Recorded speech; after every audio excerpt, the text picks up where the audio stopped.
Hello, English 111. This is Dr. Carl Robinson, C-Rob to my friends, coming to you from my parents' backyard.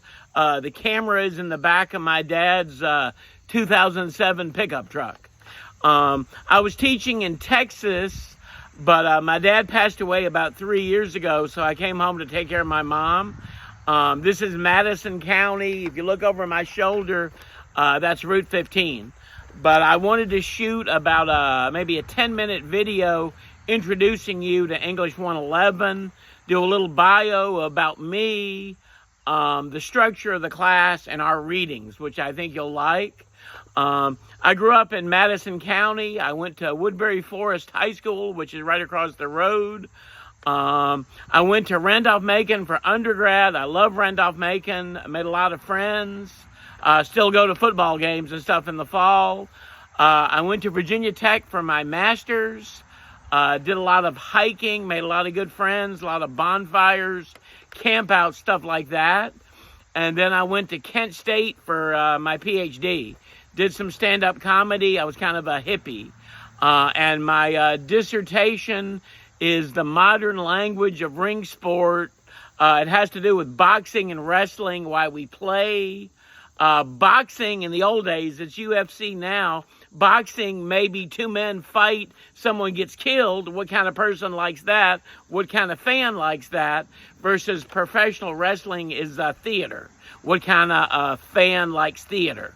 Maybe along the lines of cosplay, comic books, stuff like that for 2025.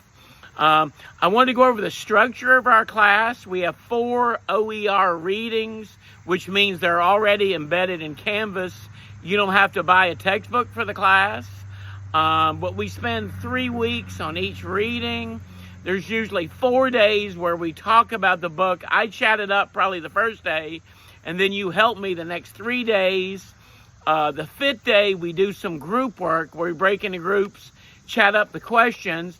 And then the 6th day, we usually watch a film. I think there's a library day in there too.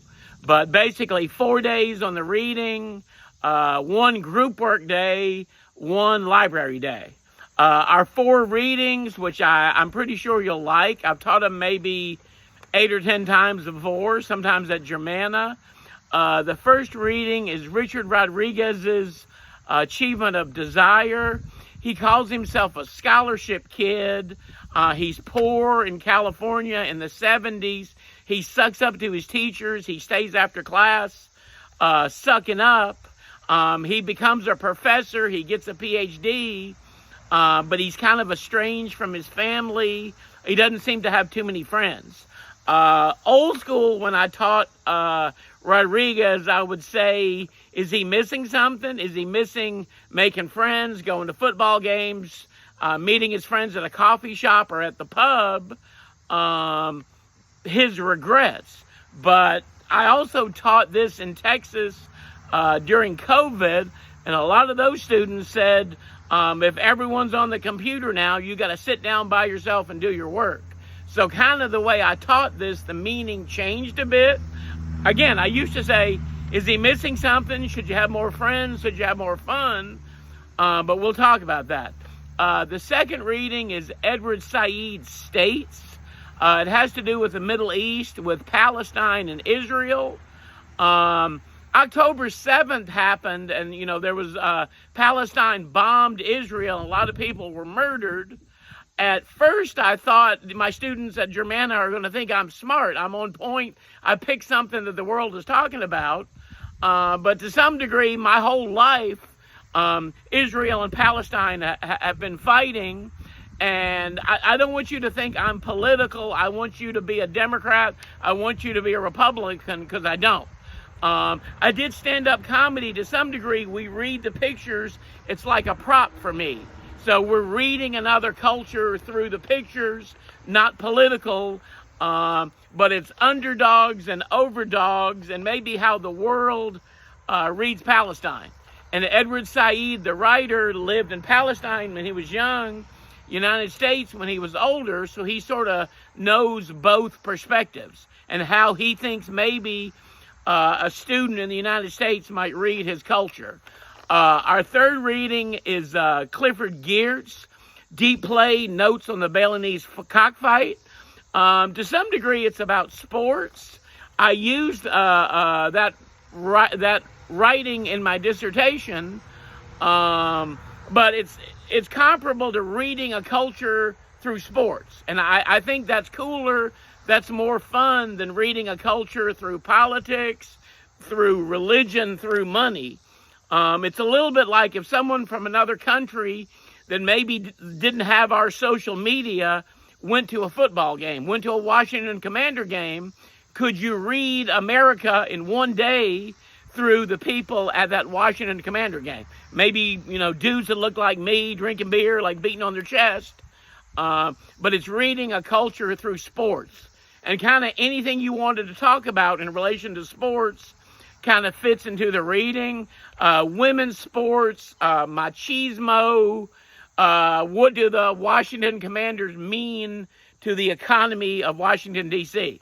So if you like sports, I think you'll like that. But it's also about doing a cultural read. The questions I pick, you can write about the author, or you can write about your own world. You could write about a high school football rivalry. You could write about male-female sports, Title IX. But you could also read the Walmart. You could also read the beauty shop. It's doing a reading of your culture. And then the last reading is Walker Percy. It's one of my favorites. It's a bunch of examples. Maybe on first reading you might not understand, but I think he's trying to connect to as many people as possible.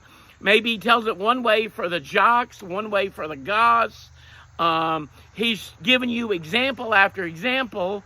I think he wants you to live life and have fun.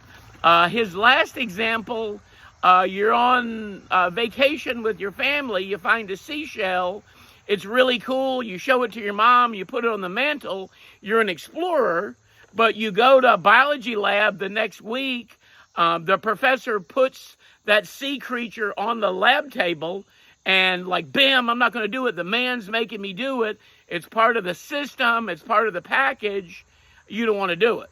So he does kind of ask at the end, who or what is the villain? Maybe it's capitalism. Maybe it's our consumer culture. But that's our 4 readings. I think they're kind of hip and modern.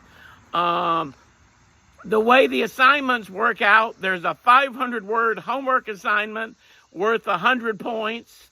The next week, there's a 1,000-word homework assignment worth 100 points. And then the third week is a 2,500-word essay, which is worth 200 points. There's a midterm and a final, but I'll use the same questions, so it won't be out of the blue. It'll be like big essay questions that you would have seen before. But anyway, I think you'll like the class.